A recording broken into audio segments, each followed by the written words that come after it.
over. I'm officially leaving your ass. Quite a momentous occasion, wouldn't you say?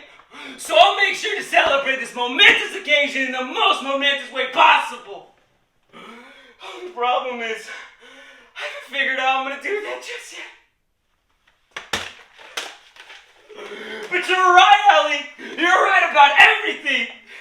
We lost each other in the scheme of things, in the smaller details of relationship. And I mean long relationship. God help me.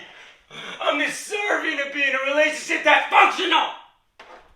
Cause Ellie, this relationship was never functional. Oh, goodbye, George. Goodbye, bedroom.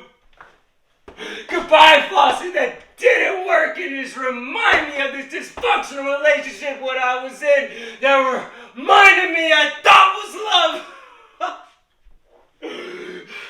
Goodbye, TV. Goodbye, barking dogs. The ones that reminded me of this misery I was in. I hope you find happiness, Ellie. And I hope I find it too. I'm never gonna see you again, and I'm happy.